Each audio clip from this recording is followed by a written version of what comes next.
Om Sis, adakah murai batu minusan?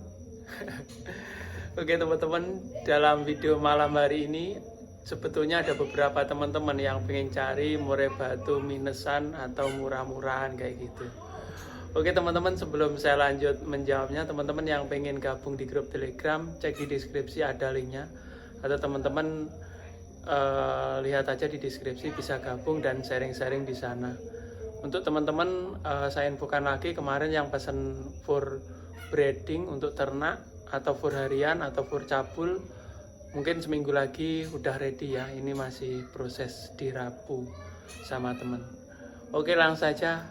Kenapa saya video murai batu di depan ini? Jadi murai di depan ini adalah murai batu yang sebelumnya dimiliki oleh peternak ternama di Tulungagung. Saya nggak mau nyebutin.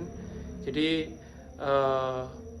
beberapa waktu yang lalu, mungkin 1 bulan yang lalu, orangnya titip beberapa burung, udah laku-laku, dan sekitar beberapa hari yang lalu titip ini kayak gitu. Ini dari kandang. Nah, setelah saya cek ternyata burung ini mengalami yang namanya ya minus tidak normal kayak gitu. Jadi minus tidak normal, keluarnya itu mungkin teman-teman pemula sulit sekali untuk mengenalinya. Jadi seolah-olah seperti normal, tapi kadang-kadang jika nangkring itu melese. Yang pertama itu pernah saya buat konten sebelumnya. Jadi nangkring tidak normal itu bisa disebabkan oleh cacat fisik ataupun cacat kena saraf. Kalau cacat fisik nggak apa-apa teman-teman mau diternak. Kemarin ada betina juga, pernah saya coba di ternak juga bisa kayak gitu.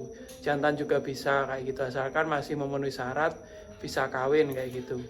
Tetapi kalau misalkan kena sarafnya, kalau untuk jantan sulit sekali. Tapi kalau untuk betina masih bisa, saya pernah nyobanya. Nah, dalam video kali ini menjawab pertanyaan teman tadi ya. Jadi pernahkah saya jual minusan? Ya, kalau ditanya bakul ya pernah teman-teman. Apalagi dulu teman-teman yang udah kenal lama ya, dulu datangan murai batu Malaysia dan murai batu lokal Sumatera, Balak, Nias gitu ya. Ketika datang itu puluhan ekor, bahkan lebih dari 100 juga pernah kayak gitu. Nah tentunya nggak dari sekian banyak, walaupun kita udah grade A kayak gitu ya, di perjalanan pasti ada yang namanya kuku patah, kecepit, terus bengkak atau minus-minus ringan kayak gitu. Nah itu biasanya ya saya jual dengan ya harga minus kayak gitu. Itu udah biasa kita lakukan. Nah yang penting teman-teman kalau pengen nirukan seperti itu, yang penting jujur aja. Maksudnya ini loh minusnya ini sekian. Nah, kita tawar dades-dades kayak gitu. Nah ada juga pernah saya temui ya, saya juga bakul juga sering borong-borong, ada juga penjual yang nggak jujur kayak gitu. Jadi minusnya nggak dia padahal tahu minusnya dan pura-pura nggak tahu kayak gitu. Ya sering sih saya temui kayak gitu. Jadi di Tulungagung ini ada juga bakul yang udah lama juga pernah ngelakuin pada saya. Cuman ya saya diam aja. Tapi setelah beberapa kali pengambilan ya, pertama bagus-bagus, selanjutnya ada yang minus nggak bilang kayak gitu ya, akhirnya ya nggak pernah saya ambilin lagi. Contohnya seperti itu. Jadi ada tuh Om Sis? Ya ada beberapa ya teman-teman yang seperti itu kayak gitu. Ada juga yang sejak dulu bagus dibilang bagus, minus dibilang minus, itu sampai sekarang tetap jalan. Jadi yang namanya hubungan itu nggak ada yang sempurna. Jadi kadang-kadang jelas ada yang masalah ya. Yang penting bagaimana kita menyikapinya. Jadi kalau ada masalah, piye penae kayak gitu, kita rembukan kayak gitu. Jadi kalau lepas tangan itu ya namanya enaknya sendiri ya kayak gitu. Apa ada seperti itu ya, sering ya teman-teman ya. Jadi yang udah kayak gitu udah saya tinggalin kayak gitu. Oke, kembali lagi teman-teman. Jadi itu tadi pertanyaannya, mungkin teman-teman apa pernah jual murai batu minus? Ya pernah lah. Ini saya turunkan dulu ya teman-teman biar kelihatan jelas. Bentar, ini saya berdiri terus. Jadi seharian ini tadi buat kebun anggur, baru istirahat teman-teman. Jadi oke. Kenapa saya buat video ini ya, ini titipan teman juga seperti saya bilang tadi teman-teman. Jadi sekilas nggak kelihatan, kalau dijual di pemula itu nggak tahu pasti orangnya. Sebentar saya videokan. Nah, burung yang sakit pernapasan ini bisa sembuh tapi lama sekali teman-teman. Tapi kalau salah perawatan tentunya ya bisa fatal ya, seperti itu. Nah, seperti ini. Ini juga bunyi juga narung, kadang-kadang melese kayak gitu. Nah, penyebabnya apa seperti ini? Ini dari kandang kayak gitu ya. Kurang kontrol mungkin suhunya dan lain sebagainya, karena dia melese-melese juga kayak gitu. Jadi pernapasan ini, sakit pernapasan adalah sakit yang menurut saya sangat menghindarinya. Karena apa? Yaitu tadi teman-teman, kalau misalkan pernapasan ini ya, dia kita keluarkan, kita umbar, dia malah semakin parah. Kita jemur semakin parah. Nah,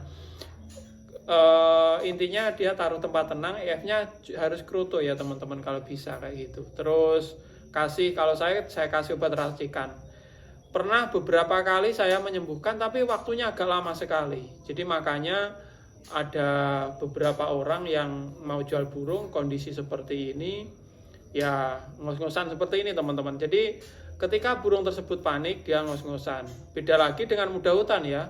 Muda hutan itu kalau habis loncat-loncat, cetak-cetek kayak gitu, dia ngos-ngosan seperti ini wajar, karena dia capek kayak gitu. Tapi kalau burung kondisi diam dia ngos-ngosan kayak gini, ya itu sangat saya hindari. Bahkan beberapa waktu yang lalu teman-teman ya, pernah saya buat konten juga ya teman-teman. Itu ada salah satu teman kicomania yang nawarin burung ke saya. Waktu itu mintanya 4.700.000, kalau ekornya ya agak panjang sih, ekor 21 sekitar segitu. Nah, waktu itu saya buat status juga, ada yang nawar 5 juta, oke lah, langsung saya ambil. Nah, setelah saya pantau, ternyata sakit pernapasan. Nah, saya mengundurkan diri waktu itu. Setelah beberapa hari, orangnya tetap ngeyel, jaminan sehat, tanpa saya cek, saya transfer karena saya sibuk, ibu saya waktu itu sakit, kayak gitu teman-teman. Jaminan sehat. Nah, setelah 2 hari di sini tetap gacor burungnya, tapi ngos-ngosan seperti ini. Nah, yang mau membeli 5 juta, akhirnya saya batalin daripada nggak enak kayak gitu. Jadi itu adalah kebiasaan saya, dimana daripada nanti pembelinya kecewa, itu lebih baik sini aja yang rame kayak gitu. Makanya sampai sekarang jualan burung lebih dari 10 tahun tetap jualan, tetap rame aja ya kayak gitu teman-teman. Jadi kita utamakan kesehatan kayak gitu. Ya kalau misalkan sampai bulu rusak kayak gitu karena perjalanan, itu udah normal. Stres 1 hari 2 hari nggak mau bunyi itu udah normal. Tapi kalau dari sananya udah ngos-ngosan itu, atau sakit pernapasan, itu sangat sekali saya hindari. Nah, akhirnya saya kembalikan, ternyata uang saya dikembalikan 2 juta teman-teman kayak gitu. Dan dia bilang seenaknya, kita tetap teman ya kayak gitu. Dalam pikiran saya, teman kok merugikan. Nah, setelah saya komplain, ternyata itu burung titipan katanya kayak gitu ya. Intinya bilang ngalor ngidul ngetan ngulon kayak gitu. Jadi dia sambil apa ya teman-teman ya, ngobrol nggak karuan. Wah, itu masteran ya, pelatuk. Ya seperti itu tadi teman-teman. Jadi setelah itu saya ditawari beberapa kali, saya bilang maaf burung saya banyak. Jadi ya karena ulahnya sendirilah kayak gitu. Seperti itu tadi teman-teman. Jadi kalau ditanya itu tadi, ya mungkin mental ya, udah bawaannya orangnya kayak gitu teman-teman. Jadi kembali lagi pada pertanyaan tadi teman-teman, ya pernah ya, namanya dulu juga datangan muda hutan. Yang penting kenapa saya tetap jalan itu rahasianya. Ketika minus ya kita ngomongin minus kayak gitu. Dan beberapa waktu yang lalu saya juga dapat murai batu kayak gitu teman-teman. Minusnya gejala katarak, waktu itu gacor, mantan prestasi. Itu saya beli itu kalau nggak salah, penasaran saya juga, sekitar hampir 2 juta ya, karena mantan prestasi lagunya bagus.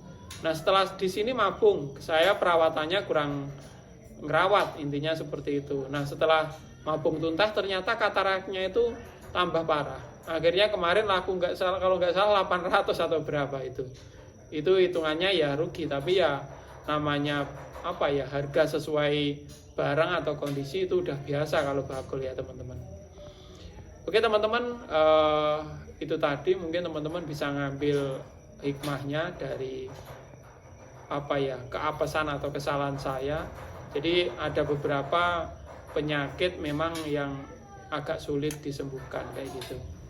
Oke teman-teman, sekian dulu videonya. Semoga ada manfaatnya. Selamat bermalam minggu, semoga sehat selalu.